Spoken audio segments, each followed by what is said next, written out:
அருட்பெருஞ்சோதி அருட்பெருஞ்சோதி தனிப்பெரும் கருணை அருட்பெருஞ்சோதி.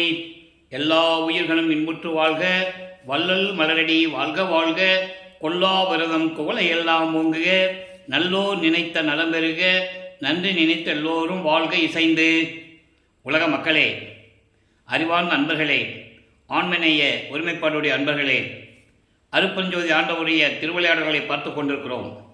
அருட்பெருஞ்சோதி ஆண்டவருடைய திருவிளையாடல்கள் எப்படியெல்லாம் நடந்தன இந்த பூலோகத்தில் என்பதை திருவெட்பாவினுடைய பாடல்களில் இருந்தே நாம் பார்த்து கொண்டிருக்கிறோம். அருட்பெருஞ்சோதி ஆண்டவர் இந்த பிரபஞ்சம் தோன்றிய காலத்திலிருந்தே எவ்வளவோ திருவிளையாடல்கள் செய்திருந்தாலும் கூட கலியுகத்தினுடைய கடைசி கட்டத்தில் நடந்த திருவிளையாடல் தான் மிகவும் முக்கியமானது. காரணம், இந்த பிரபஞ்சத்தில் தோன்றிய 4 யுகங்களிலுமே, அதாவது இந்த 4 யுகங்களும் முடிவடைந்து விட்டது. கிரேத யுகம், திரேத யுகம், துவார யுகம், கலியுகம். இந்த 4 யுகங்களிலுமே தோன்றிய சமயங்கள், மார்க்கங்கள், மதங்கள் அதுவும் முடிவடைந்த நிலையில் இருந்து கொண்டிருக்கின்றன. 4 யுகங்களும் முடிவடைந்து விட்டது. இந்த 4 யுகங்களில் தோன்றிய சமயங்களும், மதங்களும், மார்க்கங்களும் முடிவடைந்து விட்டது. காரணம், ஒவ்வொரு யுகத்திற்கும் ஆயுள் காலம் உண்டு. அதே போல அந்த யுகத்தில் தோன்றிய, உதாரணத்திற்காக கிரேத யுகத்தில்தான் முதல் யுகம். அந்த யுகத்தில் தோன்றிய மார்க்கங்களும் சமயங்களும் அந்த யுகம் அழியும் போது முடிவடைந்து விட்டது. அதே போல கிரேத யுகத்திலே தான் திருமாலுக்குனுடைய 6 அவதாரங்கள் நடந்து கொண்டிருந்தது. மச்ச, கூர்ம, வராக, வாமன, நரசிம்ம பரசுராமன் 6 அவதாரங்கள் கிரேத யுகத்திலே. திரேத யுகத்திலே ராமர் அவதாரம் மட்டும்தான். துவார யுகத்திலே கிருஷ்ணனும் பலராமனும், கலியுகத்திலே அயகிரீவ அவதாரம். ஏன் இந்த யுகங்களிலே திருமாலுடைய 10 அவதாரங்கள் நடந்தது என்பதையும், அந்த 10 அவதாரங்கள் எதற்காக அருட்பெருஞ்சோதி ஆண்டவர் திருமாலுக்கு அருளினார் என்பதையும் திருவெட்பாவிலிருந்தே நாம் பார்த்துவிட்டோம். அப்போ ஒவ்வொரு யுகங்களும் அழியும் போது, ஒவ்வொரு யுகத்திலும் தோன்றிய சமயங்களும் மதங்களும் முடிவடைந்த நிலையில் புதிதாக தோன்றிய சதுர்யுகம். இப்போ இந்த சதுர்யுகம், இதை ஒளியுகம் என்று கூறுவார் பிள்ளைப்பெருமானவர்கள். அப்போ இந்த சதுர்யுகத்தில் வாழ்ந்து கொண்டிருக்கின்ற மக்களுக்கென்று ஒரு ஆன்மீக மார்க்கம் வேண்டும். அதெல்லாம் முடிவடைந்து விட்டது. இப்போ வாழ்கின்ற மக்களுக்கு ஒரு ஆன்மீக மார்க்கம் வேண்டும். அந்த ஆன்மீக மார்க்கம் சமரசமாக இருக்க வேண்டும். உலக மக்களும் அனைவரும் இந்த மார்க்கத்தை ஏற்றுக்கொண்டு இன்புற்று வாழ வேண்டும் என்பதற்காகவே தன் அருளால் பெற்றெடுத்த ஒரு ஆண்மகனை செல்வப்பிள்ளை என்று பெயரிட்டு வளர்த்து கொண்டிருக்கிறார் அருட்பெருஞ்சோதி ஆண்டவர். காரணம், பிரம்மனும் திருமால், ருத்திரன், மகேஸ்வரனுடைய ஆயுள் காலம் முடிந்த பிறகு அவர்களெல்லாம் செயல்கள் இழந்து, அருள் எல்லாம் இழந்து இறைவனுடைய திருவடியில் இருந்து கொண்டிருக்கிறார்கள். எந்த விதமான பதவியும் இல்லை, எந்த விதமான செயல்பாடுகளும் இல்லை. இந்த 4 பேரும் செய்த தொழில்களை கடைசியாக சதாசிவம் 5 தொழில்களை செய்து கொண்டிருக்கும் போது, சதாசிவத்துடைய ஆயுள் காலம் என்பது அருள் காலம். செயலாற்றக்கூடிய அந்த காலங்கள் முடியும் வரை காத்து கொண்டிருக்க வேண்டும். அப்போ ஒவ்வொருடைய ஆயுள் காலம் முடிவடைந்த பிறகு இந்த 4 பேருடைய ஆயுள் காலங்களையும் சேர்த்து சதாசிவத்திற்கு ஆயுள் காலம் உண்டு. பிரம்மனுக்கு 4,32,000 வருடங்கள், திருமாலுக்கு 8,64,000 வருடங்கள், ருத்திரனுக்கு 12,96,000 வருடங்கள், மகேஸ்வரனுக்கு 17,28,000 வருடங்கள். இந்த 4 பதார்த்தங்களுடைய ஆயுள் காலம் கொண்டுதான் இந்த 4 யுகங்களும் செயல்பட்டு கொண்டிருந்தன. இறுதியாக சதாசிவத்துடைய செயல்காலம் முடிவடையும் இந்த 51 ஆண்டுகள் மீதம் இருந்த காலங்களில் 51 வருஷம்தான் பாக்கி இருக்கு சதாசிவத்துடைய செயல்காலம் முடிவதற்கு. அப்போ இந்த 51 ஆண்டுகளுக்கு பிறகு இந்த பிரபஞ்சத்தை இயக்க வேண்டும். 5 தொழில்களையும் செய்து கொண்டு, படைத்தல், காத்தல், அழித்தல், மறைத்தல், அருளல் என்ற 5 தொழில்களையும் செய்து கொண்டு இந்த பிரபஞ்சத்தை இயக்கிக் கொண்டிருக்க வேண்டும். உயிர்களை படைக்க வேண்டும், காக்க வேண்டும், அவர்கள் அந்தந்த உயிர்களுக்கு ஏற்றபடி பரிகாரம் கொடுக்க வேண்டும். இப்படியெல்லாம் தொழில்களை செய்து கொண்டிருப்பதற்கு ஒரு ஆள் வேணும். அப்போதுதான் அருட்பெருஞ்சோதி ஆண்டவர் தன் மகனை இந்த பூலோகத்திற்கு அனுப்ப வேண்டும்.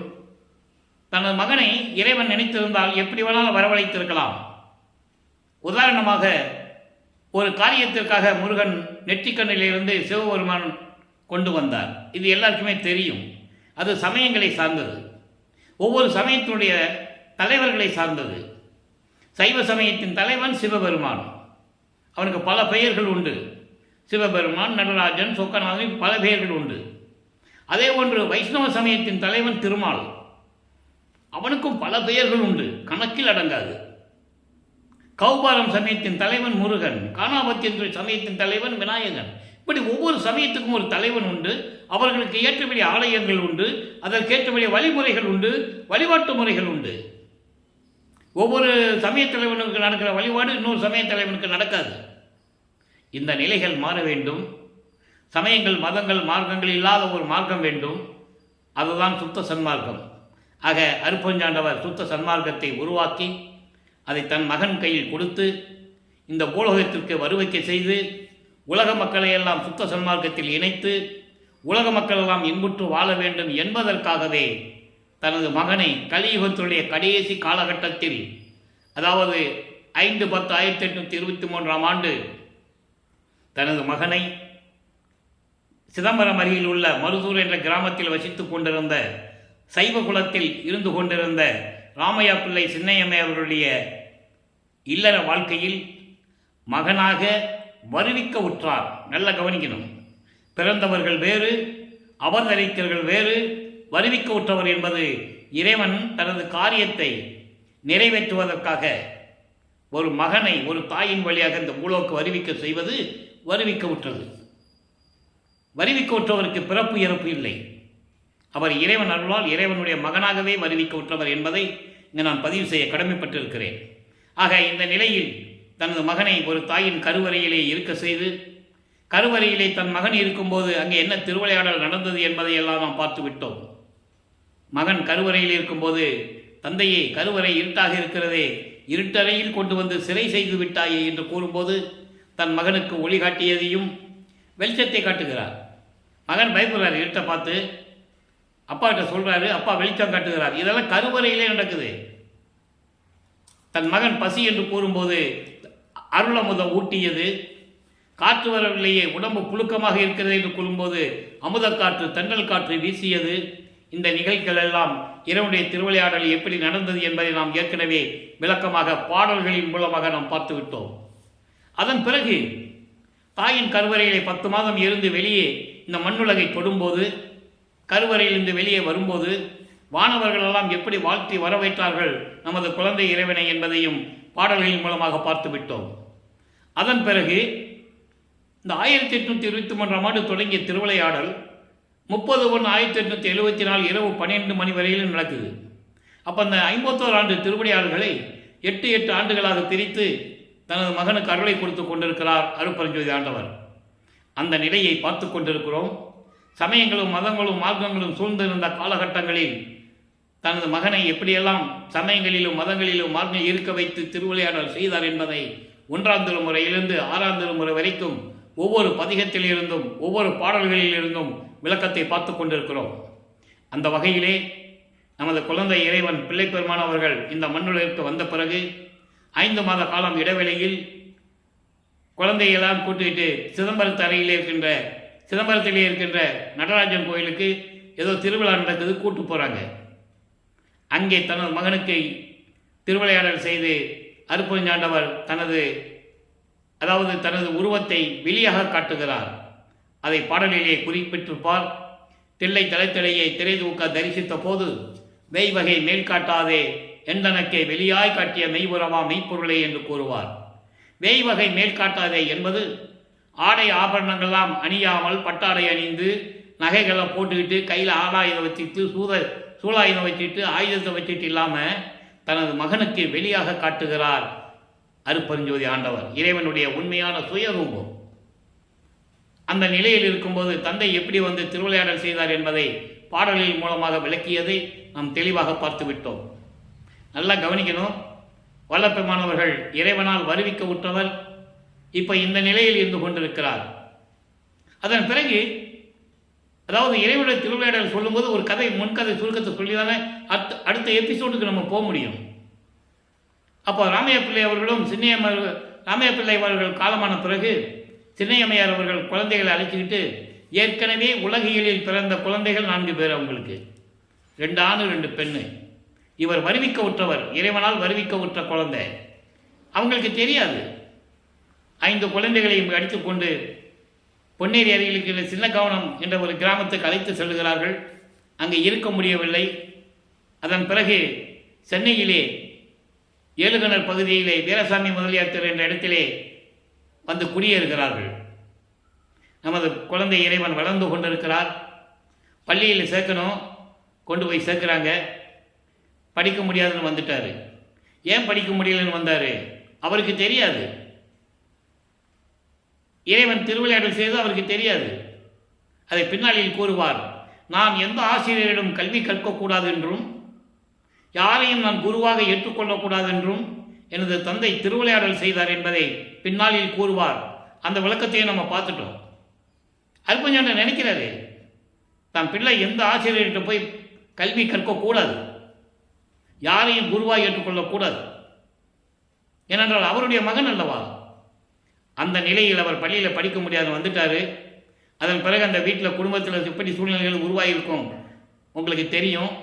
ஒரு பிள்ளையை பள்ளிக்கூடத்தில் சேர்த்து படிக்க முடியலன்னா எப்படி அந்த பிள்ளையை அதாவது ஏசுவாங்க, திட்டுவாங்க, சோறு போடாதுன்னு சொல்லுவாங்க. இந்த நிலையெல்லாம் அங்கே உருவாகுது. இதையெல்லாம் தாங்கி கொண்டு நமது பிள்ளை பெருமானவர்கள், நமது குழந்தை இறைவன் மனம் ஒரு நிலையில் இல்லாமல் ஒரு தனிமையான ஒரு இடத்தை நாடுகிறார். அதுதான் அவரை தேர்ந்தெடுத்த இடம், கந்தகோட்டம் என்ற ஒரு இடம். அங்கே ஒரு முருகன் கோயில் இருக்கு. இப்போ ஒரு சைவ சமயத்தை சேர்ந்ததனால் சிவபெருமானை சிவபெருமான் என்றும், நமச்சிவாய, ஓம் சிவாய, சிவாய நம, சிவசிவாய் என்று சொல்லி மந்திரங்களை சொல்லி முருகனையும் விநாயகனையும் இவங்களையெல்லாம் வழிபட்டு கொண்டிருக்கிறார். இருந்துதான் ஆகணும், காலத்தின் கட்டாயம். சைவ சமயத்தின் அடையாளமாகிய திருநூரை பூசிக்கணும், உத்தராட்சி மாலை போட்டுக்கணும் என வீட்டில் சொல்லுவாங்களே. இந்த நிலையில் இருக்கும்போது நமது பிள்ளை பெருமான் அவர்கள் அதாவது சமயம், மார்க்கங்கள், மதங்கள் சொல்லப்பட்ட நெறிகளை பின்பற்றி கொண்டிருக்கிறார். ஆக இதுவரைக்கும் 8 ஆண்டுகள் முடிந்துவிட்டது. வருவிக்க உற்ற இந்த 8 ஆண்டுகளில் எந்த விதமான அருளையும் இறைவனிடந்து பெற முடியவில்லை. 2வது அடியெடுத்து வைக்கிறார். 9வது ஆண்டிலே இறைவன் ஆட்கொள்ளுகிறார். இறைவன் அவர் முன் தோன்றி எழுந்தருளி, மகனே அஞ்ச வேண்டாம், நீ எனது மகன், என்னால் வருவிக்க உற்றவன், உனக்கு முன்பருவம் பின்பருவம் காட்டி அருள் செய்வேன், அதுக்கான காரண காரியங்கள் எல்லாம் நடக்கும், இப்போது ஞானத்தை பெற்றுக்கொள் என்று சொல்லி மறைந்து விடுகிறார். தன் மகனுக்கு மறைப்பு நிலையும் மறப்பு நிலையும் கொடுத்து விடுகிறார். அவருக்கு எதுவுமே தெரியாது. சுத்த சன்மார்க்கம் இருக்கிறது தெரியாது, அருப்பஞ்சாண்டவர் யாருன்னு தெரியாது. இந்த நிலையில் இருந்து கொண்டு சரியை கிரியை யோகம் என்ற 12 நிலைகளில் இருந்து கொண்டு சிவபெருமானை வழிபட்டு கொண்டிருக்கிறார். இந்த நிலையில் அவர் 9வது ஆண்டிலே இறைவன் ஆட்கொண்டதை பாடல்களிலே கூறியிருப்பார். ஆண்டாறு 3வது ஆண்டிலே ஆட்கொண்ட அருள்கடலே என்று கூறுவார். 6 + 3 9. அப்போ இறைவன் தன்னை 9வது ஆண்டில் ஆட்கொண்டதை தெளிவாக நமக்கு அருளியிருக்கிறார்கள் என்பதை இங்கே நான் பதிவு செய்ய கடமைப்பட்டிருக்கிறேன். வல்லப்பமனை பற்றி பேசும்போது இப்படி பேசணும். இறைவனால் வருவிக்க உற்ற மகன் 9வது ஆண்டிலே ஆட்கொண்டார், சமயங்களிலும் மதங்களிலும் மார்க்கங்களிலும் ஈடுபட செய்தார் என்று சொல்ல வேண்டும். வல்லப்பமானவர்கள் விரும்பி இருந்ததில்லை, விரும்பி சிவபெருமானை வழிபட்டதில்லை. இறைவனுடைய திருவிளையாடல் நடந்து கொண்டிருக்கிறது, அதன்படி நடந்து கொண்டிருக்கிறார். ஆக இந்த நிலையில் இருக்கும்போது 1ஆம் திருமுறை உருவாகிறது. 8 பதிகங்கள் 712 பாடல்களுடைய விளக்கங்களோடு 6வது பதிகத்திலிருந்து திருவருள் முறையீடிலிருந்து நாம் இறைவனுடைய திருவிளையாடல்களை பார்த்து கொண்டிருக்கிறோம். சிவபெருமானிடம் முறையீடு செய்கிறார். திருவருள் முறையீடு உதயமாகிறது. 232 பாடல்களில் எப்படி சிவபெருமானிடம் முறையீடு செய்தார் என்பதை நாம் விளக்கமாக பார்த்து விட்டோம். ஆக வல்லப்பமானவர்கள் 9வது ஆண்டிலிருந்து 12 ஆண்டுகளுக்குள் இந்த நிலை நடந்து கொண்டிருக்கிறது. தந்தையிடம் முறையீடு செய்தாகிவிட்டது, எந்த பலனும் இல்லை. தாயிடம் முறையீடு செய்கிறார். அது இயற்கை. ஒரு வீட்டில் பிள்ளைங்க அப்பா கிட்ட வந்து எந்த சலுகையும் கிடைக்கலன்னா, கேட்டு பெற முடியலன்னா அம்மா கிட்ட போய் நிற்பாங்க. அந்த நிலையில் இருந்து கொண்டிருக்கிறார். வடிவடைமனை பற்றி பாடினால் சிவபெருமானிடம் போய் கேட்டு ஏதாவது வாங்கி கொடுத்துருவாங்கன்னு சொல்லி வடிவடைமனை பற்றி பாடுகிறார். வடிவடைமாணிக்கு மேலே உருவாகிறது. மொத்தம் 100 பாடல்கள். இன்னைக்கு 99வது பாடலுடைய விளக்கத்தை பார்க்க போகிறோம். நல்லா கவனிங்க, நல்லா கவனிக்கணும். இப்போ வல்லப்பெருமான் அவர்கள் 2வது அட்டில் இருந்து கொண்டிருக்கிறார். இந்த நிலை நடக்கும்போது வல்லப்பெருமான் அவர்கள் வருவிக்க உற்று 12 ஆண்டுகள் ஆகிறது. பொய் விட்டிடாதவனை நெஞ்சகத்தேனை, பொய் விட்டிடாதவன் நெஞ்சகத்தேனை, புலம்பு வண்ணம் கைவிட்டிடாது இன்னும் காப்பாய். அது நின் கடன் கரும்பே, மெய்விட்டிடா அருள் விலை இன்பமே, ஒற்றி வித்தகமே, மை விட்டிடா விழிமானே, வடிவுடை மாணிக்கமே. தாயே, நான் உன் கணவனால், இதெல்லாம் இதுக்கு முன்னால் இந்த விளக்கங்கள், நான் உன் கணவனால் வருவிக்க உற்றவன், உனக்கும் தெரியும், நானும் உன் மகன்தான். நீயும் உன் கணவன் மட்டும் 2 பிள்ளைகளை 2 பக்கம் வைத்துக்கொண்டு மகிழ்வோடு இருந்து கொண்டிருக்கிறீர்களே, அப்ப நான் யார் கேட்பார். முருகனையும் விநாயகனையும் ஒரு பக்கத்தில் வச்சுக்கிட்டு நீங்கள் கணவன் மனைவி குடும்பத்தோட சந்தோஷமா இருக்கிறீங்களே, அப்ப நான் யாரு? நீங்க எனக்கு அருளை கொடுக்கணும்ல. சிவபெருமான்கிட்ட நான் உன் கணவன்கிட்ட முறையிட்டு செஞ்ச ஒரு புரோஜனம் இல்லையே, நீயாவது கேட்டு வாங்கி கொடுக்கலாம்ல. எப்படி? பொய்யே சுமந்து கொண்டிருக்கின்ற இந்த மனமுடையவனை, பொய்யான வாழ்க்கையில் இருந்து கொண்டிருக்கின்ற என்னை, இறைவனால் வருவிக்க உற்று தெருவிலே நின்று கொண்டிருக்கின்ற என்னை புலம்பும் வகையில் விட்டுவிட்டாயே.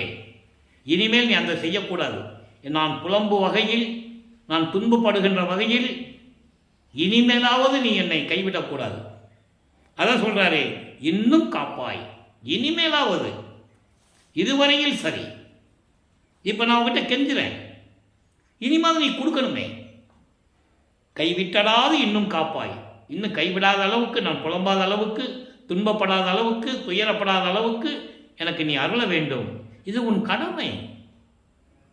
அது நீ கடன் கரும்பே. கரும்பேன்னா இறைவை அம்மையை சொல்லுகிறார், கரும்பு போன்று இருக்கின்ற என் தாயே, இது உனது கடமை. நான் உன் சேய், உனது குழந்தை. அதை நீ மனைவி நினைவில் வைத்துக்கொள். அதோடு மட்டுமல்ல, நெய் விட்டடா அருள் விலை இன்பமே, உண்மையான அருளை கொடுக்கும் என் தாயே, மெய்யான அருளை கொடுக்கும் என் தாயே, என் அம்மையே, திருவொற்றியூரில் பல அதிசயங்களை செய்து கொண்டிருக்கின்ற என் தாயே, வடிவுடை மாணிக்கமே, மை தீட்டிய அழகான கண்களை உடைய என் அம்மையே, வடிவுடை மாணிக்கமே, விரைவில் வந்து எனக்கு அருள வேண்டும் என்று சொல்லி முறையீடு செய்கிறார். ஆக தந்தையிடம் முறையீடு செஞ்சாச்சு, இப்போ தாயிடம் முறையீடு செஞ்சாச்சு. அப்போ இவர் இப்படி முறையீடு செய்தும் நமக்கு எந்த விதமான அருளை கிடைக்கவில்லையே என்று மனம் ஏங்குகிறார். அது இயற்கை தானே.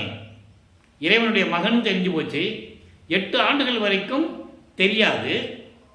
9வது ஆண்டில் இறைவன் ஆட்கொண்ட பிறகு இறைவனுடைய பிள்ளன் தெரிஞ்சு போச்சு. ஆனால் அருளை வாங்க முடியல. அப்போ அவர் திருவொற்றியூருக்கு போனால் அருள் கிடைத்து விடும் என்று சொல்லி ஞானம் பெற்ற பிறகு 13வது ஆண்டில் முதன் முறையாக அவர்கள் குடியிருந்த பகுதியில் இருந்து, இப்போ அதுக்கு பேர் வள்ளலார் நகர்னு பேர். நீங்கள் போனீங்கன்னா அங்கே வீரசாமி முதலியத்தில் அந்த வீட்டை பார்க்கலாம்.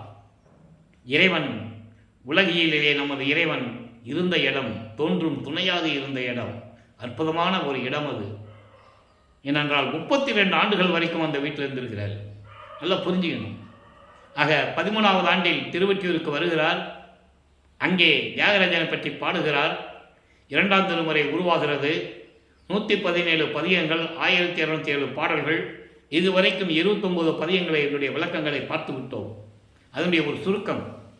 தியாகராஜ பெருமானை போய் மனம் உருகி பாடுவார், எந்த விதமான பலனும் இல்லை. அதன் பிறகு திருவொற்றியூரிலிருந்து திருமுல்லை வாயிலுக்கு போவார். நடந்து தான் போகணும், கால் வலிக்கும் சொல்லுவார். அங்கே போய் சொல்லுவார் மாசிலாமணி கிட்ட, அங்கே இருக்கிற சிவபெருமான் பெயர் மாசிலாமணி. கால் வலிக்க நான் நடந்து வந்திருக்கேன், உன் பிள்ளை பூலோகத்தில் கொண்டு வந்து விட்டுட்டு அனாதையாக விட்டுட்டு போயிட்டியே, ஏன் மகனே எப்படி இருக்குன்னு ஒரு வார்த்தை கேட்குறியா? ஊமை மாதிரி நின்று விட்டுருக்கியே. இப்படியெல்லாம் மனம் உருகி உருகி பாடுவார். நமக்கே அந்த பாடலுடைய விளக்கத்தை பார்க்கும்போது நெஞ்சு உருகும், அப்படியே கண்ணிலிருந்து தண்ணி வரும். இவ்வளவு தூரம் இருக்கும் அந்த பாடலுடைய விளக்கங்கள். அதன் பிறகு திருவள்ளுவர் தாயத்துக்கு போவார். இங்கே சொல்லிட்டு போயிடுவார், இனிமேல் உன்னை தேடியெல்லாம் நான் வர முடியாது, என் கால் வலிக்குது, அப்பா விரைவில் வந்து எனக்கு அருளை கொடுக்கணும்னுலாம் சொல்லுவார். அப்போ திருவள்ளி தாயத்துக்கு போவார். வில்லிவாக்கம் பக்கத்தில் இருக்குது, ஒரு 15 கிலோமீட்டர் சிட்டிக்குள்ளே தான் இருக்குது, நகரத்துக்குள்ளே தான் இருக்குது. அப்போது அங்கே போயும் இறைவனை பற்றி பாடுவார், எந்த விதமான பலனும் இல்லை. அங்கே தான் மனம் உருகி சொல்லுவார், பெற்ற பிள்ளையை தெருவில் விட்டு விட்டானே என்று இந்த உலகம் உன்னை பழிக்குமே, அந்த பழிச்சொல்லுக்கும் இழிச்சொல்லுக்கும் என் தந்தை ஆளாகக்கூடாது என்பதற்காகத்தான் நான் வருந்துகிறேன். நான் துன்பப்படுவதை பற்றி எனக்கு கவலை இல்லை, என் தந்தையே விரைவில் வந்து எனக்கு அருள வேண்டும் என்று சொல்லி மனம் உருகி பாடுவார். எந்த விதமான பலனும் இல்லை. அங்கேயும் சொல்லிட்டு வந்துடுவார், இனிமே திருவள்ளித்தாயத்துக்கும் திருமுல்லை வாயிலுக்கு நான் போக முடியாது, என்னால் நடக்க முடியல, கால் வலிக்குதுன்னு சொல்லி இப்போ மறுபடியும் திருவொற்றியூரைக்கு வருவார். 30வது பதிகம் நெஞ்சுறுத்த திருநேரிசை 13வது பாடல். மனதை கட்டுப்படுத்த வேண்டும். இப்போ வல்லப்பமானவர்கள் 16வது ஆண்டில் இருந்து கொண்டிருக்கிறார்.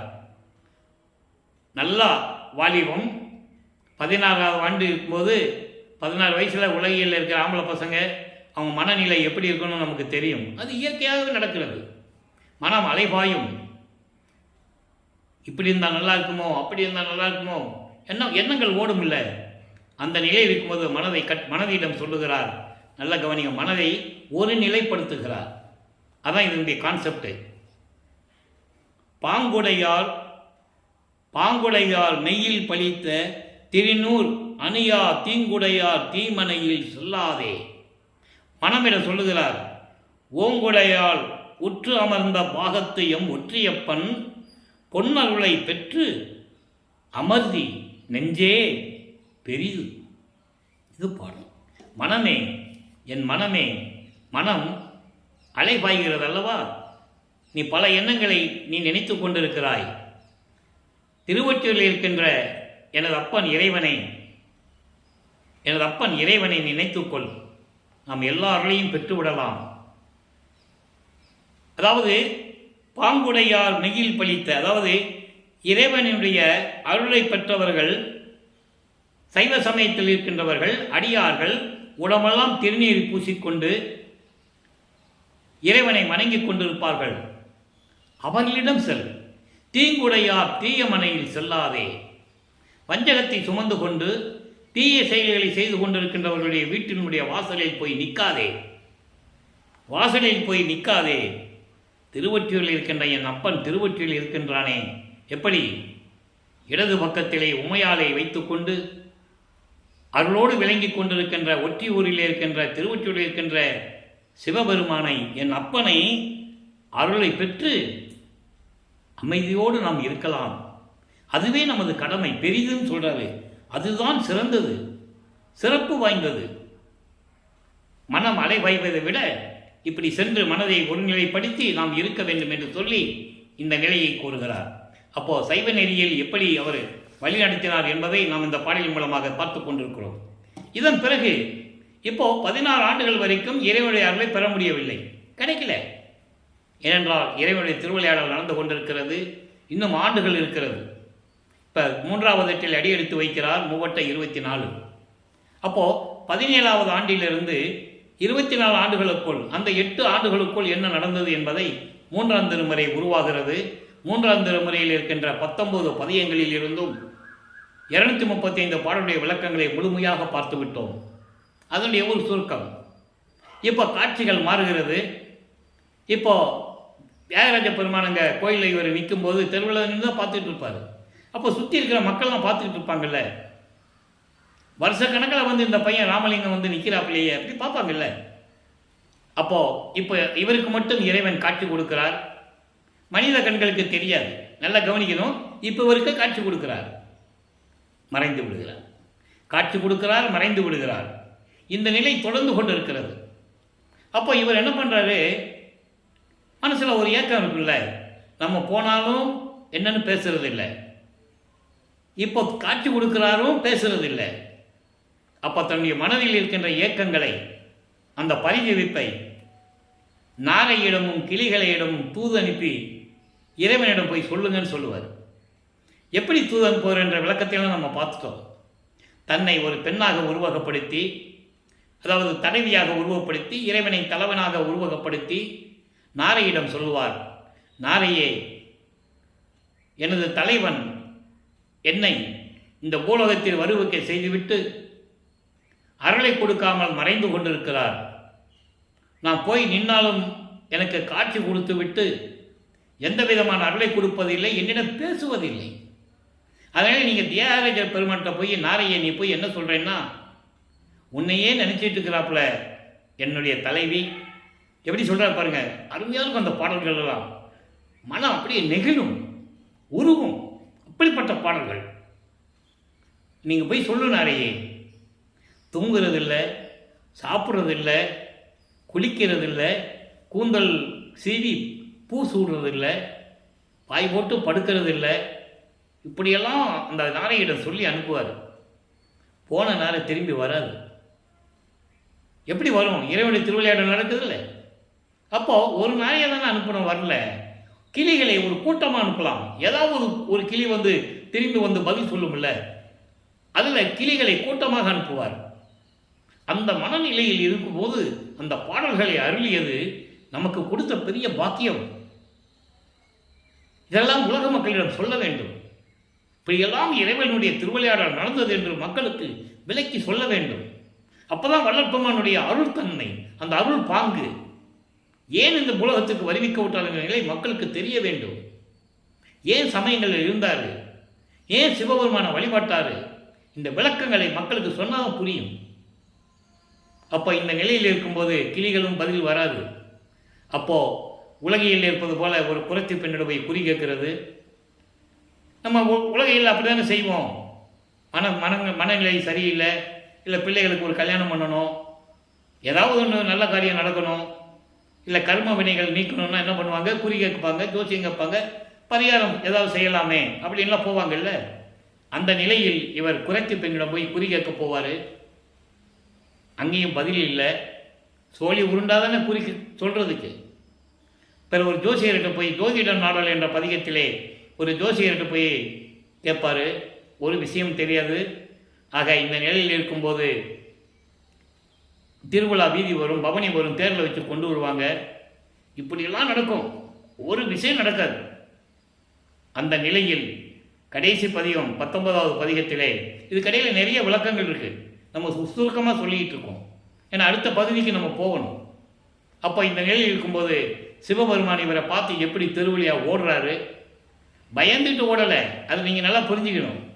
அதனுடைய விளக்கங்களை நம்ம ஏற்கனவே சொல்லியாச்சு. பயந்துட்டு ஓடலை. இவங்ககிட்ட இப்போ சிக்கக்கூடாது. இப்போ வல்லப்பமானவர்களுக்கு 24 ஆண்டுகள் ஆகிறது. இந்த பூலோகத்துக்கு வந்து 24 வருஷம் ஆகுது.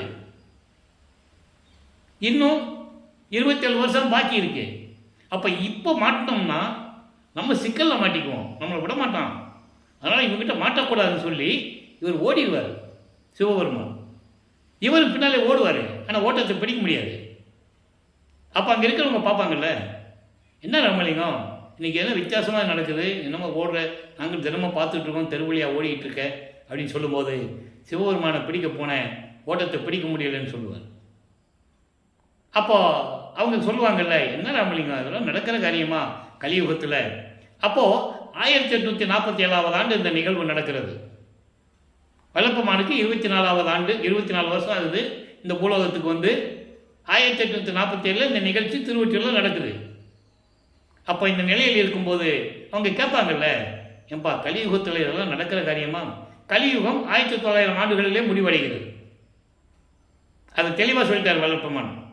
ஆக இந்த நிலையில் இருக்கும்போது இவர் சொல்ல அவங்க மறுக்க, நீங்கள் என்ன சொன்னாலும் சரி, இறைவன் மீது உள்ள காதலை என்னால் விட முடியாது, கனவில் கூட மறக்க முடியாதுன்னு சொல்லுவார். அந்த நிலைகளெல்லாம் பார்த்து விட்டோம். இப்போ 4வது எட்டில் அடியெடுத்து வைக்கிறார். 4×8 = 32. 25வது ஆண்டிலிருந்து 32 ஆண்டுகளுக்குள் இந்த 8 வருஷத்தில் என்ன நடக்கிறது என்பதை 4ஆம் திருமுறை உருவாகிறது. 4ஆம் திருமுறையில் இருக்கின்ற 8 பதியங்களிலும் 197 பாடலுடைய விளக்கங்களை தெளிவாக பார்த்து விட்டோம். அதனுடைய ஒரு சுருக்கம். இப்போ 27வது ஆண்டில் இவருக்கு கல்யாணம் பண்ணணும்னு சொல்கிறாங்க. இப்போ வல்லற்பமானவர்களுக்கு அருப்பஞ்செய்த ஆண்டவர் தான் இறைவன் தெரியும், இன்னும் பார்க்கல, இறைவன் தெரியும், சுத்த சன்மார்க்கம் இருக்கிறது தெரியும். இப்போ சமயங்களையும் மதங்களையும் மார்க்கங்களையும் விடணும். இந்த நிலையில் இருக்கும்போது ஒரு நிலை, ஒரு வேலை பாக்கி இருக்கு, ஒரு நிகழ்ச்சி நடக்கணும், இவருக்கு திருமணம் நடக்கணும். இது ஏற்கனவே நிர்ணயிக்கப்பட்டது. அருப்பெருஞ்சோதி ஆண்டவரால் நிறைநீக்கப்பட்டு இவரிடம் சொல்லி தான் பூலோகத்துக்கு அனுப்புகிறார். அது பாடல் இருக்குது. பாடல் மூலியம் நாம் பார்த்துட்டோம். ஒரு மாது பெற்ற மகன் பொருட்டாக உவந்து முன்னம் ஒரு மாமனாகி வழக்குரைத்தாய், என் வழக்கு உரைத்ததற்கு இரு நிலத்து போல் வேடங்கட்டி இருத்திக்களோ, திருமால் வணங்கும் பதத்துவா யான் உன் சிறுவன் என்றே. அருமையான பாடல். அதை சொல்லுவார். அவங்க அப்பா சொல்கிறாரா அருப்பஞ்சாண்டவர், அப்படி சொல்லி தான் அனுப்புனாரா. இந்த பாரு மகனே, பூலோகத்துக்கு போகிற ஒரு பெண்ணுக்கு தாய் மாமனாயிருவ, சில விஷயங்களை நான் சொல்கிறேன், ஆனால் நீ வேஷம் மட்டும்தான் போடணும். பூலோகத்துக்கும் விண்ணுலகத்திற்கும் இரு நிலத்து போல் வேடம் கட்டி இருத்திக்கணும். நீ வேஷம் மட்டும்தான் போடணும், நான் சொல்கிறபடி தான் நீ ஆடணும். அதன் காரியங்கள்லாம் பின்னால் சொல்கிறேன்னு சொல்லுவார். அதை தான் பாடல்களிலே கூறியிருக்கிறார் என்பதை நீங்கள் புரிந்து கொள்ள வேண்டும். அப்போது தனக்கோடி அம்மையாருக்கு இவர் தாலி கட்டணும். அப்போ அந்த அம்மா வந்து இவர் வருவிக்கு விட்ட அந்த சொந்தத்தில் வந்து பறக்கணும். நல்லா புரிஞ்சுக்கணும். அப்போது அந்த அம்மையாருக்கு இவர் தாய்மாமன் ஆகிறார். அக்கா பொண்ணுங்கும் போது உலகியல் உறவு, வல்லப்பெருமானுக்கு எந்த உறவும் எந்த பந்தமும் கிடையாது. பேரன் பேத்தி ஒன்றும் கிடையாது. இறைவன் ஒருவன் தான் அவருக்கு உண்மையான தந்தை, மெய் உறவு என்று கூறுவார். அவரே தாயும் தந்தையுமானவர். நீயே என் தந்தை அருளுடையாய், என்னை நேர்ந்து பெற்ற தாயே, ஆன்ற சன்மார்க்க மணிபெற என்னை தான் ஈன்று அமுதளித்த இனிய நற்றாயே, அதுக்காகத்தானே உன் அருளால் என்னை பெற்றெடுத்தாய். இதெல்லாம் உலக மக்கள்கிட்ட சொல்லணும். சும்மா அகவல் படிங்க அப்படின்னு சொல்றது மட்டும் பெரிதல்ல. தெரியாதவங்களுக்கு எப்படி தெரிய வைக்கிறது? அப்போ மேடை ஏறி பேசுகிறவங்க சொல்லணும். எதுக்காக அவர் வருவிக்க விட்டுறார் சொல்லணும் இல்லை? அப்போ இந்த நிலையில் இருக்கும்போது இப்போ கல்யாண ஏற்பாடுகள் நடக்குது, வேறு முடியாதுன்னு சொல்கிறேன் சொல்லணும். ஏன்னா இவங்க அப்பா கிட்ட இருந்து பெர்மிஷன் வாங்கணும், அருப்பஞ்சாண்டவர் சொல்லணும். அப்போ இவர் முடியாதுன்னு சொன்னால் அவங்க இவன் தினமும் போய் ஒரு சாமியாரை சந்திக்கிறாரே, அந்த சாமியார்கிட்ட இவனை கூட்டு போவோம் அப்படின்னு கூட்டு போகணும். அவர் இவருக்கு சொல்லணும், மகன்கிட்ட சொல்லணும், கல்யாணம் பண்ணிக்க மகனே, அதெல்லாம் ஒன்றும் பிரச்சனை இல்லை அப்படின்னு சொல்லணும். சரியா? அதுக்காக தான் இவர் கூட்டு போகிறாங்க. அவர் அருப்பஞ்சாண்டவர் தான். தந்தையிடம் இருந்த அனுமதி பெற்றாகிவிட்டது, சரின்னு ஒத்துக்கிறார், கல்யாணத்துக்கு ஒத்துக்கிறார். இதெல்லாம் திருவிளையாடல். சும்மா உலகியல் சொன்ன மாதிரிலாம் சொல்லக்கூடாது. போனார், ஒரு சாமியார்கிட்ட கூட்டு போனாங்க, அதெல்லாம் ஒன்றும் இல்லைப்பா கல்யாணம் பண்ணிக்கன்னு சொல்லாரு, அவங்கள கல்யாணம் பண்ணார், அதெல்லாம் சொன்னாங்கல்ல. கல்யாணத்தில் என்ன நடந்ததுன்னு சொன்னாங்களா? அங்கே திருவிளையாடல் நடந்ததே, அது சொல்லலையே. கல்யாணம் ஆச்சு, கல்யாணம் நடக்க போகுது.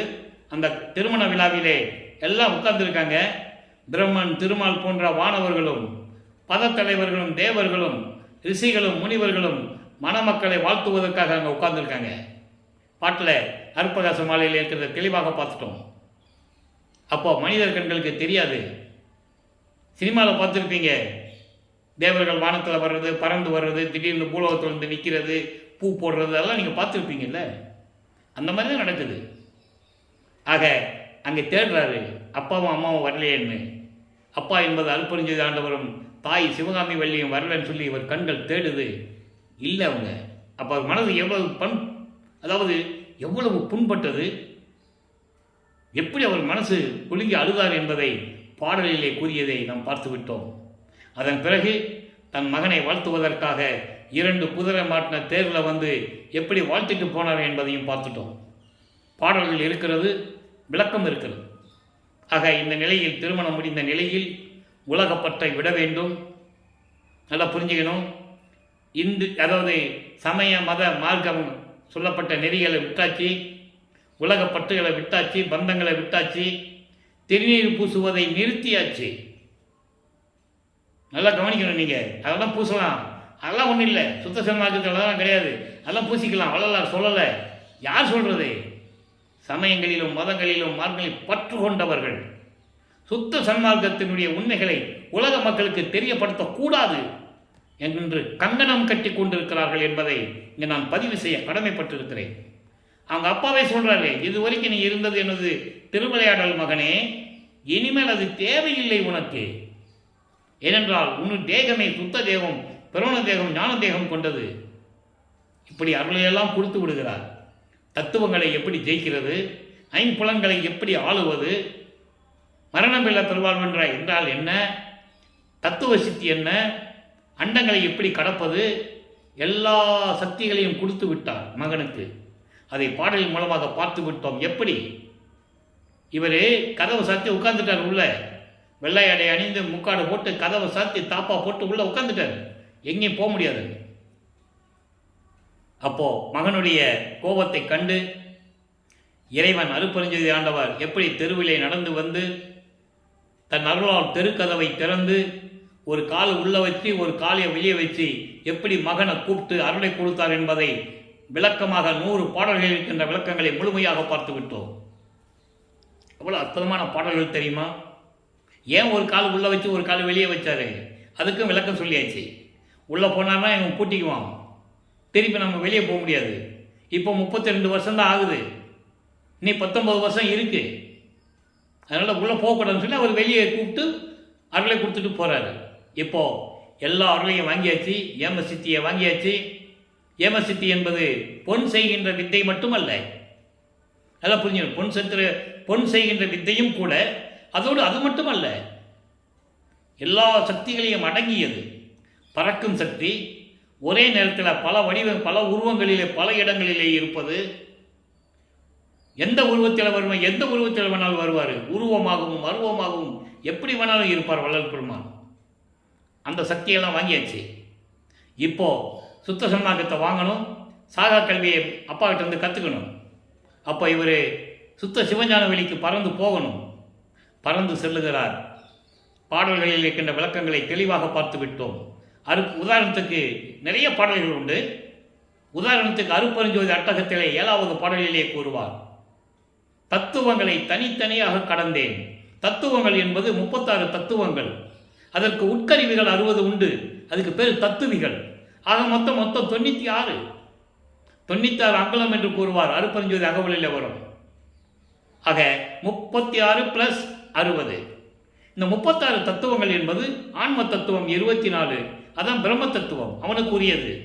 இதெல்லாம் அவங்ககிட்ட கொடுத்து தான் பிரபஞ்சத்தை இயக்க சொன்னார். ஆனால் முழுமையாக யார் செய்யலை, தப்பாக செஞ்சதுனால தான் அவங்க பதிவுகள்லாம் பறித்து கையில் வச்சிருக்காரு தன் மகனுக்கு கொடுக்கறதுக்கு.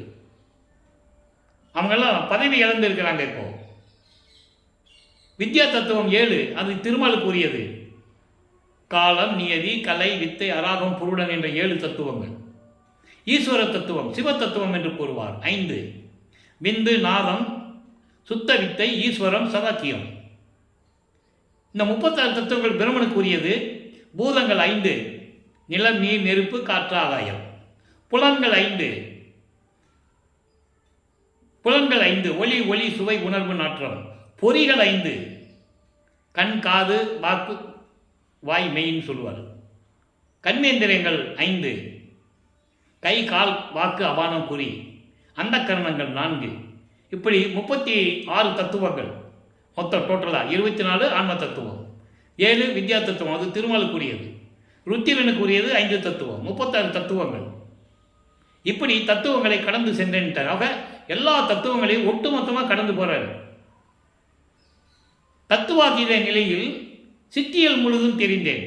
இதை தத்துவங்களை கடந்த உடனே என்னென்ன சித்துக்கள் அருள்கள் இருக்கிறது என்பதை நான் தெரிந்து கொண்டேன். அவை மேல் சிவநிலை தெரிந்திட சென்றேன். அண்டர்லைன். எங்கே போனாரு? உலகியலில் சொன்னாங்களே, எங்கேயோ போயிட்டாரு. ஒரு பெண்ணுக்கு தாலி கட்டிட்டு பொண்டாட்டியை தெருவில் விட்டு போயிட்டாரு. எங்கே போனாருன்னு தெரியாது. 6 வருஷம் ஆகுதோ, 1 வருஷம் ஆகுதோ, 6 மாதம் ஆகுதோ தெரியல. இப்படி தான் சொன்னாங்க. ஆனால் அவர் என்ன சொல்கிறாரு? நான் சிவநிலையை தெரிந்திட சென்றேன். அதுதான் 16வது நிலை, கடவுள் நிலை அறிந்த அம்மையமாதல். சரிய கிரிய யோகம் என்ற 12 நிலைகள் சமயங்களையும் மதங்களையும் மார்க்கங்களையும் சார்ந்தது. உருவத்தை பார்த்து வழிபடுவது சரியை, கிரியை என்பது அதே உருவத்திற்கு மந்திரங்கள் சொல்லி, ஒவ்வொரு சமயத்துக்கு ஒரு மந்திரம் உண்டு. சைவ சமயத்துக்கு சிவபெருமான் சொல்லுவாங்க, நமச்சிவாயா சிவாய நம்மா. வைணவ சமயத்துக்கு ஆழ்வார்கள் அம்மனை பல பேரை சொல்லி வழங்குவாங்க. முருகன், கௌபாரம், காணாபத்தியம், ஒவ்வொருத்தரும் சொல்லி பேரை சொல்லி கூப்பிடுவாங்க. இது கிரியை, யோக நிலையிலிருந்து கொண்டு செய்வது. இந்த 12 நிலைகளும் சமயங்களையும் மார்க்கங்களையும் மதங்களையும் சார்ந்தது. அதான் சின்னப்பிடி பதியத்தில் சொல்வார், பன்மார்க்கம் கடந்தேன் என்று சின்னம்பிடி, 12 மேல் நின்று சின்னம்பிடி. எப்படி சொல்றார் பாருங்க. 12 மேல் என்பது 13வது நிலை ஞானசரியை, அதுதான் மரணமில்லா பெருவாழ்வு. அந்த ஞானசரியை தான் நம்ம மேட்டுக்குப்பம் போகும்போது பார்க்க போறோம். ஞானசரியை, ஞானக்கிரியை, ஞானத்தில் யோகம், ஞானத்தில் ஞானம், அதுதான் கடவுள் நிலையிலிருந்து அம்மியமாகக்கூடிய நிலை. அதுதான் சிவநிலை. சிவநிலை என்பது சிவனுடைய நிலை அல்ல. சிவன் வேறு, சிவம் வேறு. சிவன் சைவ சமயத்தினுடைய தலைவன். சிவம் அருப்பெருஞ்சோதி ஆண்டவர், சுத்த சன்மார்க்கத்தின் தலைவன். சுத்த சன்மார்க்கத்தின் தலைவனுக்கு ஜாதி மதம் பேதம் இல்லை. சாதியும் மதமும் சமயமும் பொய் என ஆதியில் உணர்த்திய அருப்பெருஞ்சோதி. சாதியும் மதமும் சமயமும் காணா ஆதியானாதையம் அருப்பெருஞ்சோதி. ஞானசரியே சொல்லுவார், பொறித்த மதம் சமயம் எல்லாம் பொய் பொய்யே. அப்படிப்பட்ட இறைவன் சுத்த சன்மார்க்கத்தின் தலைவன். அதான் சிவநிலை. சிவநிலை சிவன் நிலை அல்ல, சிவநிலை. அருப்பெருஞ்சோதி சிவநிலை தெரிந்திட சென்றேன். அண்டங்களை பறந்து போயிட்டு இருக்கிறாரு. 33வது ஆண்டில் முதலாக போறாரு சுத்த சிவஞான வெளிக்கு. அங்கே தேவர்களும் பிரம்மண திருமாலும் ருஷி அந்த பத தலைவர்கள் எல்லாமே சத்தியஞான சபைக்கு வெளியே தான் நிற்கணும். அங்கே சத்தியஞான சபை இருக்கு, அங்கே மக்களால் போக முடியாது. அதனால்தான் அந்த சத்தியஞான சபையை வடலூரிலே நமக்கு நிறுவினார்கள். நம்மளையெல்லாம் படைத்து காத்து கொண்டிருக்கின்ற இறைவன் அருப்பெருஞ்சோதி ஆண்டவராகிய இறைவன் வல்லற்பம்மன் அவர்கள் என்பதை நான் பதிவு செய்ய கடமைப்பட்டிருக்கிறேன். ஆக இந்த நிலை இருக்கும்போது அதனால இங்க சொன்னாரு, புலையும் கொலையும் தவிர்த்தவர்கள் உள்ளே புகவும். அங்கேயே அவங்களுக்கு அந்த கதி, யார் வெளியே உள்ள போக முடியாது. ஏனென்றால் உயிர்களை கொலை செய்தவர்கள், போருக்குரியவர்கள் என்று சொல்லுவார். பிரம்மன் எல்லாம் வர்ணமா கொலை பாதகன் என்று சொல்லுவார். விதவிதமா கொலை செஞ்சிருக்கான பிரம்மன். திருமாலை கொலை குற்றவாளி என்று சொல்லுவார். அவனை கொலை குற்றவாளி என்று சொல்லுவார். குற்றவாளி கூண்டிலே நிறுத்த வேண்டும் என்று சொல்லுவார். பாடல் உண்டு மகாதேவ மாலையிலே, யாரும் மறுக்க முடியாது. ஆக இந்த நிலையில் இருக்கும்போது மகனை தந்தை வரவேற்கிறார். வா மகனே, இந்த ஆடைகளை எல்லாம் கலைந்து விட்டு எடுத்து விட்டு முக்காடு போட்டு தானே போறாரு. புனித நீராடி புத்தாடை அணிந்து அணிகலன்களை அணிந்து மங்கள கோலத்துடன் வருவாயாக. அதே மாதிரி தந்தையின் கட்டளை ஏற்று வந்து அமர்கிறார். அங்கே ஒரு இருக்கை இருக்கு, சிங்காசனம். அங்கே மகனை இருக்க வைத்து மணிமுடி சூட்டி கையிலே பொற்காப்பு அணிகிறார். அது ஒரு காப்பு, அடையாளம், அங்கத்தின், அதாவது அருளாட்சியினுடைய அடையாளம், இறைவனுடைய மகன் என்ற அடையாளம், இளவரசன் என்ற அடையாளம். இந்த நாட்டை, இந்த உலகத்தை, இந்த பிரபஞ்சத்தை இயக்கக்கூடிய எனது மகன் இளவரசன் என்று பறைசாட்டுவது அந்த பொற்காப்பு. நாட்டா மகனுக்கு போடுவாங்க, ஜமீன்தார் மகனுக்கு பிள்ளைகள் போட்டிருப்பாங்க, கையில் ஒரு காப்பு போட்டிருப்பாங்க. அந்த மாதிரி தான். ஆக மகனை சுத்த சன்மார்க்கத்தை பெற்றுக்கொள், அப்பதான் மகன்கிட்ட கொடுக்கிறார். அதுக்கு பிறகுதான் சுத்த சன்மார்க்கம் என் மார்க்கம் என்று கூறுவார். திருவருட்பாவிலே கண்ட பிரபஞ்சத்தின் உண்மை இது. நான் ஏற்கனவே பிரபஞ்சத்தில் மறைக்கப்பட்ட உண்மைகள் என்ற பதிவு நான் 4 ஆண்டுகளுக்கு முன்னாலேயே யூடியூப்ல பதிவு செய்திருக்கிறேன். நீங்க உள்ள போனால் பார்க்கலாம். ரொம்ப விளக்கமாக சொல்லியிருக்கிறேன். நான் சொல்லலை, இறைவன் சொன்னதை நான் சொல்றேன், அவ்வளோ. ஆக இந்த நிலையில் எல்லாத்தையும் பெற்றுக்கொண்டு தன் மகனுக்கு சாகா கல்வியை கற்றுக் கொடுக்கிறார். சாகா கல்வி என்பது சுத்த சன்மார்க்க நெறிகள், வேறு ஒன்றும் இல்லை.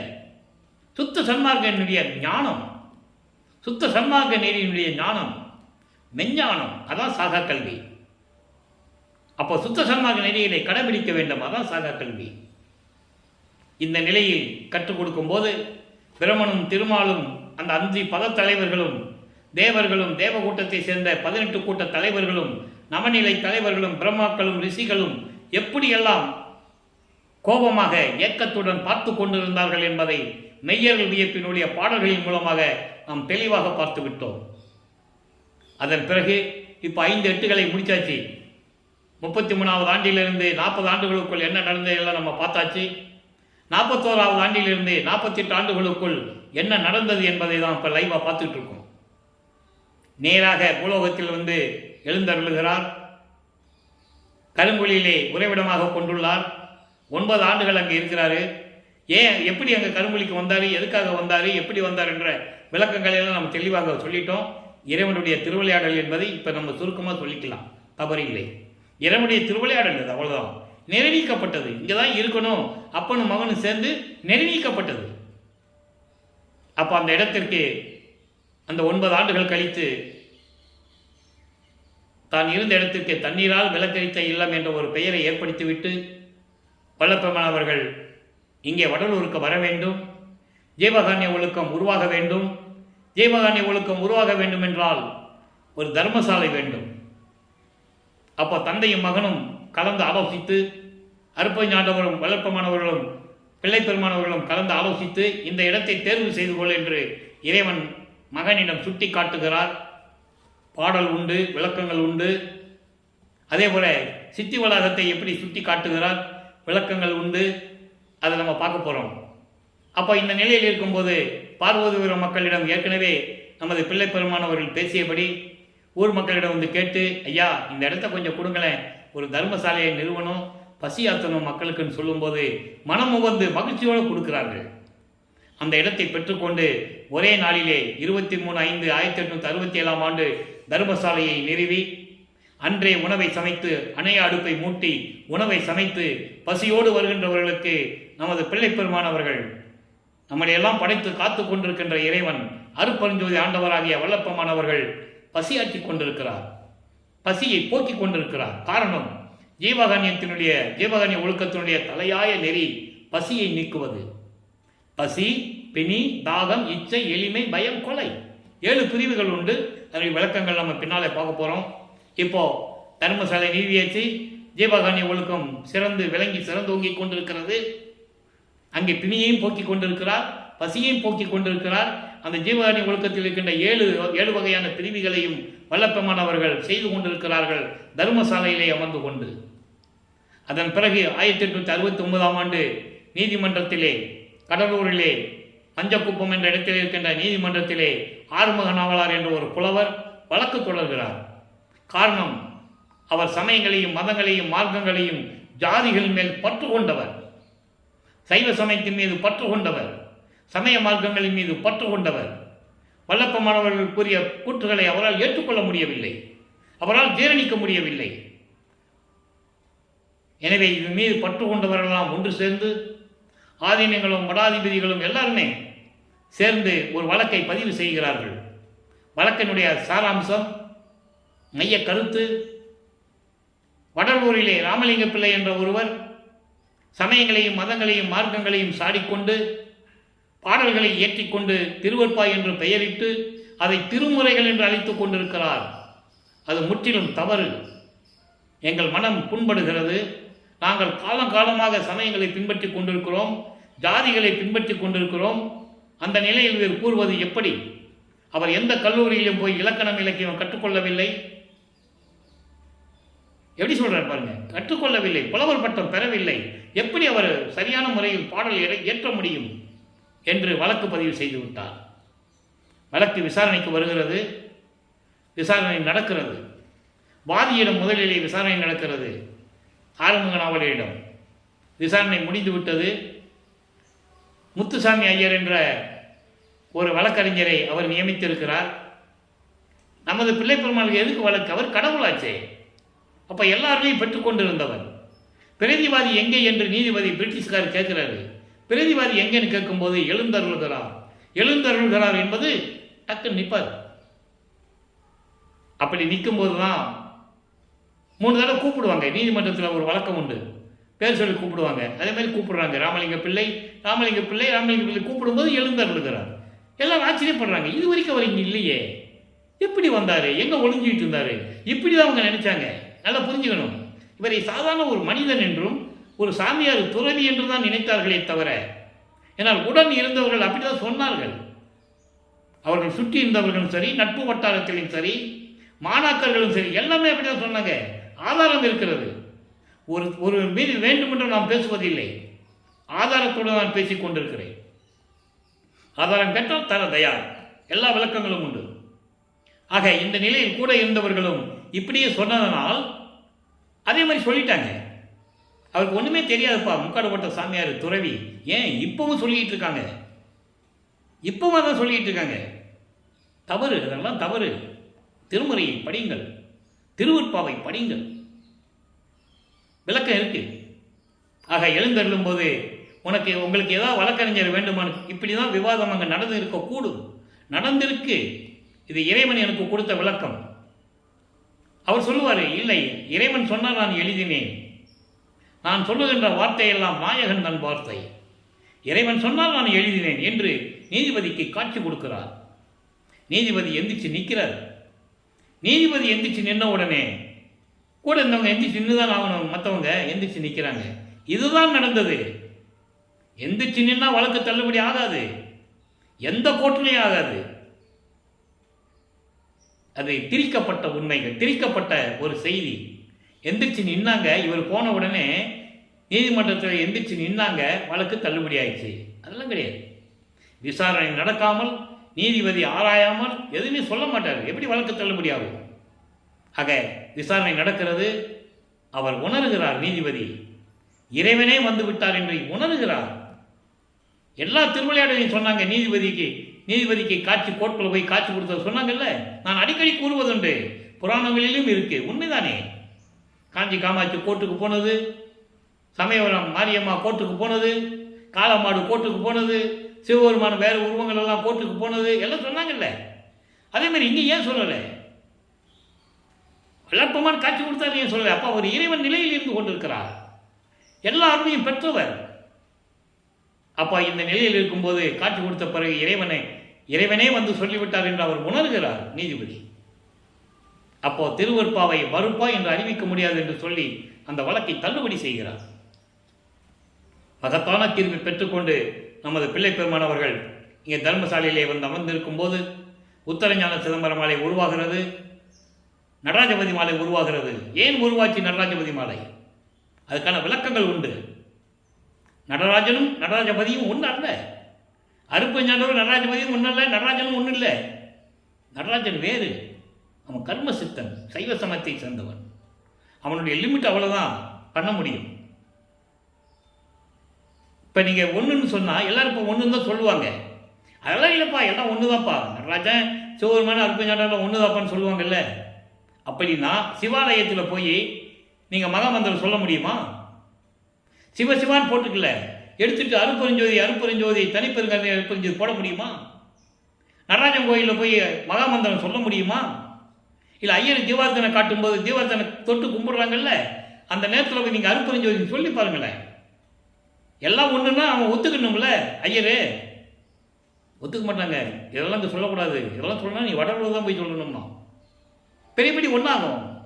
அருப்பெருஞ்சோதி தனிப்பதி, தனி தலைமைப்பதி, சுயமாக தோன்றிய இறைவன், சாதியும் மதமும் சமயமும் கடந்த இறைவன்.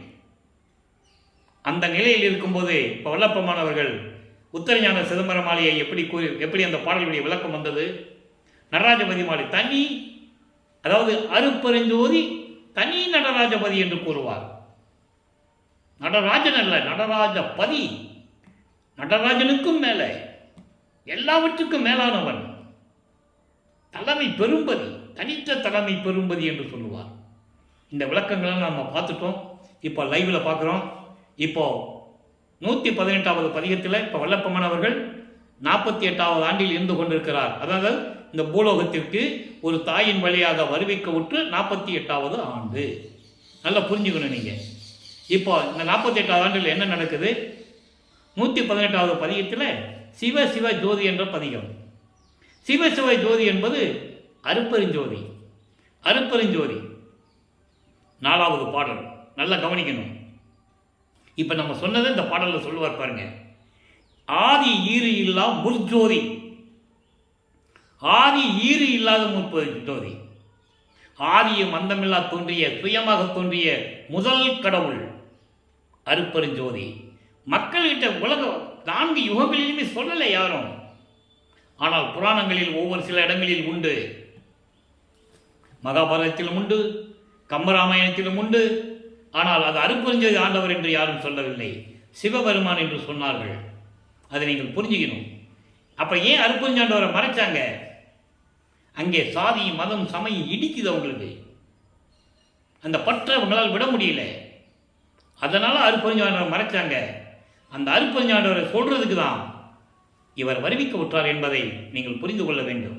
ஆக ஆதியின் ஈருமில்லா முற்ஜோதி, அதோடு மட்டுமில்ல அரண் ஆதியர் தம்மை அளித்த பிற்ஜோதி. தோன்றிட்டார், சுயமாக தோன்றிட்டாரு.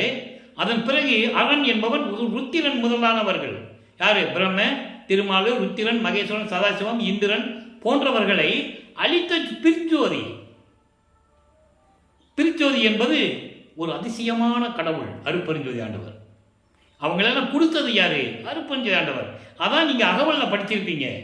சிறுக்கி தலைவரை சிறுக்கி அண்டங்களை அருள் தலை வகுத்த அருட்பெருஞ்சோதி, காவல் தலைவர்களை காவல் அண்டங்களை ஆவகை அமைத்த அருட்பெருஞ்சோதி, அழித்தல் தலைவரை அமரண்டங்களை அழுக்கர் அமைத்த அருட்பெருஞ்சோதி சொல்றாருல. மறைத்தல் தலைவர்களை மற்றும் அண்டங்களை அறத்தோடு வகுத்த அருட்பெருஞ்சோதி, தெளிவிசை தலைவரை அவர் அண்டங்களை அழிவுற அமைத்த அருட்பெருஞ்சோதி சொல்றாரா? அதான் இங்க சொல்றாரு. அரண் ஆதியர் தம்மை அழித்த பிரிச்சோதி. பிரபஞ்சத்தை தோன்றி வைத்த பிறகு பிரபஞ்சத்தில் உலகங்களை படைத்து அந்த உலகங்களை காக்கக்கூடிய, அழிக்கக்கூடிய, படைக்கக்கூடிய அண்டங்களை படைத்து அதனுடைய தலைவர்களை படைத்து தெளிவா சொல்ற. அதான் இதுக்கு பொருள். சொல்லிட்ட பிறகு சொல்ற பாருங்க. ஓதி உணர்வரும் ஜோதி. படிக்கிறதுக்கும் சொல்றதுக்கும் உணர்ந்து கொள்வதற்கும் அரிய நிலையில் இருக்கின்ற அருட்பெருஞ்சோதி.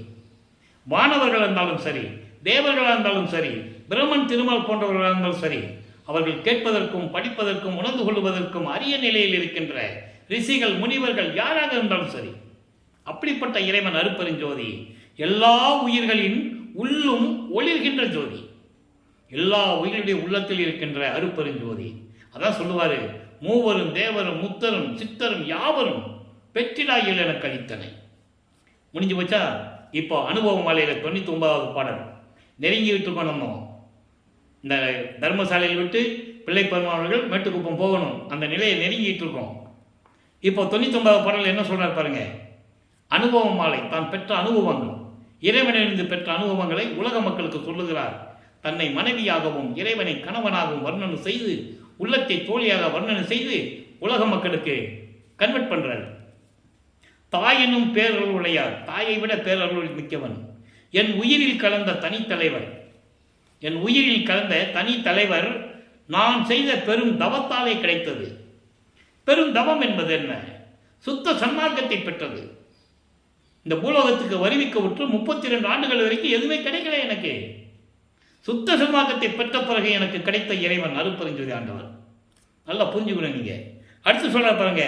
வாயினும் ஓர் மனத்தினும் மாமதியினும் எத்திரத்தும் மதித்து அளத்ததற்கு அரும் துரியமன்றில் நடம்புரிவார். சொல்லுவதற்கும் எண்ணுவதற்கும், வாயால் சொல்லுவதற்கும் எண்ணுவதற்கும் நினைப்பதற்கும் அறிவில் அறிவதற்கும் எந்த விதத்திலும் சரி அறிய முடியாத இறைவன் எங்க இருக்கிறாரு? துரிய நிலையில், சுத்த சிவஞான வெளியில் திருவிளையாடல் செய்து கொண்டிருக்கின்ற இறைவன். ஆயினும் இருந்தாலும் என் அளவில் மிக எளிய. இப்படி சொல்றார் பாருங்க. என் அளவில், எனக்கு மட்டும் மிக எளிமையான எளிய முறையில் கிடைத்து விட்டார். காரணம் சுத்த சன்மார்க்கத்தில் இருந்ததமாம் என என்னை அகம்புணர்ந்தார். என்னை அகம்புணர்ந்தார், உள்ளத்தில் கலந்து கொண்டார், புறமுணர்ந்தார். நான் ஏற்கனவே சொல்லியிருக்கேன், ரெண்டு வித்தியாசம். புறமுணர்ந்தார் என்பது கட்டி தழுவுவது. அப்போ முத்தேகமும் இறைவனுக்கு, இறைவனுடைய தேகம் இதற்கு வந்துடும். உள்ளத்தில் கலந்தார். அப்படியெல்லாம் கலந்தவனே, உள்ளத்தில் கலந்தவன் என்னாச்சுன்னு தெரியுமா? தூய ஒளி பெற்று. தூய ஒளி என்றால் என்ன? அருட்பெருஞ்சோதி. அருட்பெருஞ்சோதியை பெற்று அழியாது ஓங்கும் வடிவானானேன். என்றும் அழியாத நிலையில் இருக்கின்ற முத்தேகத்தை பெற்றுக்கொண்டேன். பெற்றுக்கொண்டது மட்டுமல்ல, சுகமயமாம் அகப்புணர்ச்சி சொல்லுவது எப்படியோ, கட்டி தழுவும்போதே எனக்கு முத்தேகம் கிடைச்சிருச்சுன்னா, என் உள்ளத்தில் இறைவன் கலந்து விட்டானே, அப்ப அவனுடைய பேரின்பத்தை எப்படி சொல்லுவது, சொல்ல முடியுமா அப்படின்னு சொல்ற. இறுதியாக நேரம் கடந்து கொண்டிருக்கிற நண்பர்களே, இறுதியாக திருவருள் பெருமை என்ற பதிகத்திலே 53வது பதிகத்திலே 10வது பாடல். இதற்கும் அதற்கும் சம்பந்தம் உண்டு, தொடர்பு உண்டு. அதனால் இறைவன் அறிவுறுத்துகிறார். அதனால் இந்த விளக்கத்தை உங்களுக்கு கூறுகிறேன். விரதம் ஆதிகளும் தவிர்த்து, விரதம் ஆதிகள் என்பது சமயங்களிலும் மதங்களிலும் மார்க்கங்களில் கூறப்பட்ட விரதங்கள், சம்பிரதாயங்கள், சங்கற்ப விகற்பங்கள். திருநீர் பூசுறது, உத்திராட்சமலை போட்டுக்கிறது, குத்து வழக்கு ஏற்றுறது, ஊதிவத்தி கொளுத்துறது, தேங்காய் பழம் உடைச்சி சாமி கும்பிடுறது, வெத்தலை வாக்கு வச்சு கும்பிடுறது, இதெல்லாம் நீக்கி இந்த விரதங்களை எல்லாம் நீக்கி, இந்த சங்கற்ப விகற்பங்களை எல்லாம் நீக்கி, மெஞ்ஞான விளக்கினால் என் உள்ளம் விளக்கி, மெஞ்ஞான விளக்கு அருட்பெருஞ்சோதியை கொடுத்து, மகனே இதெல்லாம் தேவையில்லை, இனிமேல் விட்டுவிடு என்று சொல்லி அருட்பெருஞ்சோதியினால் என்னுடைய அறிவை விளக்கி, ரதம் ஆதிய நல்ல முதம் அளித்து, சுத்த சன்மார்க்கத்தை கொடுத்து, இங்கு என்பது இந்த பூலோகத்தில் என் கருத்து அத்தனையும் புரிந்து, இந்த பூலோகத்திலே நான் சொன்னபடி எல்லாம் எனக்கு கொடுத்து, எண்ணிய நான் எண்ணியவாறு எனக்கருளும் தெய்வம். திருமறையில் சொல்லுவார். 6ஆம் திருமறையில் 47வது பதிகத்தில் அருள்ஜோதி நிலை என்ற ஒரு பதிகம் இருக்கிறது. அதில் 5வது வரியில் சொல்லுவார் பாருங்க, எண்ணிய நான் எண்ணியவாறு எனக்கருளும் தெய்வம். ஏன் அகவல்லே சொல்லுவார், எப்படி விளைந்தன என் மனம் இங்கே எனக்கு அத்தனை அழுத்திய அருட்பெருஞ்சோதி, அத்தனை அருளிய அருட்பெருஞ்சோதி, எப்படி எண்ணியது என் கருத்து இங்கே எனக்கு அப்படி அருளிய அருட்பெருஞ்சோதி. அதான் இங்கே சொல்றாரு, என் கருத்து அத்தனையும் புரிந்து, நான் என்னென்ன சொல்ல நினைச்சனோ, என் உள்ளத்தில் என்னென்ன இருந்ததோ அதெல்லாம் அவர் புரிஞ்சுக்கிட்டு, எங்கள் அப்பா புரிஞ்சுக்கிட்டு எல்லாத்தையும் கொடுத்தாரு. என்ன கொடுத்தாரு? சரத மாநிலையில், சரத மாநிலை என்பது, சரத மாநிலை என்பது இயற்கை உண்மை விளக்கத்தின் அடிப்படையில், இயற்கை உண்மை விளக்கத்தின் அடிப்படையில் அந்த நிலையில் சித்தியெல்லாம் வல்ல சித்தியை தயவினில் தந்து, தந்தைகிட்ட இருந்து வாங்கினது எப்படி சொல்றாரு பாருங்க. அனுபவ மாலையில் எப்படி சொல்றாரு, இங்க எப்படி சொல்றாரு அதனுடைய பெருமையை. அதனால்தான் இதுக்கு அதுக்கு தொடர்பு என்று கூறினேன். 53வது பதியத்தில் இருக்க பாடலுக்கு 147வது பாடலில் விளக்கம் கொடுக்கிறாரு. தயவில் தந்தனை வரதனே என்றேன், அருட்பெருஞ்சோதி ஆண்டவரே என்றேன், வந்து அருள்ஜோதி வழங்கினை வாழ்கனின் மாண்பை என்று கூறுகிறார். இறைவனிருந்த அருளை பெற்றதையும், இறைவனுடைய திருவிளையாடலையும், இறைவனால் வருவிக்கவுற்று இந்த சமயங்களிலே இருந்து கொண்டு எப்படியெல்லாம் துன்பப்பட்டார் என்பதையும், அவற்றையெல்லாம் நீக்கி சுத்த சன்மார்க்கத்தை கொடுத்த பிறகு எப்படியெல்லாம் அருளை கொடுத்தார் என்பதையும் தெளிவாக பார்த்து விட்டோம். இது அத்தனையுமே இறைவனுடைய திருவிளையாடல்கள் என்பதை நீங்கள் புரிந்து கொள்ள வேண்டும். இறைவன் திருவிளையாடல் செய்கிறார், நடந்து கொண்டிருக்கிறது. ஆக இறைவனுடைய திருவிளையாடல் இன்றைய பதிவை நீங்கள் புரிந்திருப்பீர்கள் என்று நான் கருதுகிறேன். நீங்களும் சுத்த சன்மார்க்கத்தில் இணைந்து ஜோதி வழிபாட்டை மேற்கொண்டு கொலையும் புலையும் தவிர்த்து, மாமிச உணவுகளை தவிர்த்து, சைவ நிலையில் இருந்து கொண்டு இறைவனை வணங்கி இறைவனுடைய அருளையும் செல்வங்களை எல்லாம் பெற்று இந்த வையகத்திலே நீங்கள் வாழ்வாங்கு வாழ வேண்டும், நோயற்ற வாழ்வில் வாழ வேண்டும். இதற்காகவே நான் ஆண்டவனிடம் பிரார்த்தனை செய்து கொண்டிருக்கிறேன், வழிபட்டுக் கொண்டிருக்கிறேன், விண்ணப்பம் வைத்துக் கொண்டிருக்கிறேன். எனவே இந்த வள்ளலார் ஊழியன் இறைவனுடைய தயவாலையும் கருணையாலையும் இந்த உலக மக்களெல்லாம் இன்புற்று வாழ வேண்டும் என்று வேண்டிக் கொண்டு விடைபெறுகிறேன். மீண்டும் நாளை சந்திப்போம். நன்றி, வணக்கம். அருட்பெருஞ்சோதி அருட்பெருஞ்சோதி, தனிப்பெருங்கருணை அருட்பெருஞ்சோதி. நாளையும் இறைவனுடைய திருவிளையாடல் தொடரும். கண்டு மகிழ்ந்து இறைவன் அருளை பெற்றுக் கொள்ளுங்கள்.